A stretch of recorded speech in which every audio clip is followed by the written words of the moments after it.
Reverse Vending Machine RVM Market Report. Reverse Vending Machine (RVM) market size will be $402.2 million in 2024 and will expand at a CAGR of 5% from 2024 to 2031.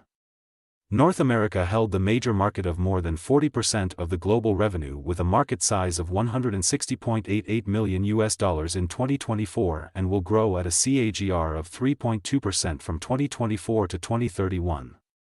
Europe held the market of more than 30% of the global revenue with a market size of $120.66 million in 2024 and will grow at a CAGR of 3.5% from 2024 to 2031. Asia Pacific held the market of around 23% of the global revenue with a market size of $92.51 million in 2024 and will grow at a CAGR of 7% from 2024 to 2031. Latin America market of more than 5% of the global revenue with a market size of $11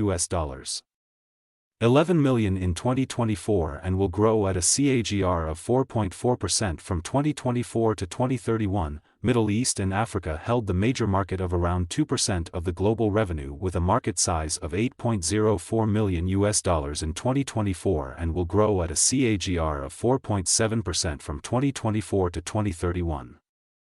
Access the free sample copy to know the market dynamics, competitor analysis, regional analysis, country analysis, segment analysis, market trends, technological trends, SWOT analysis, and more.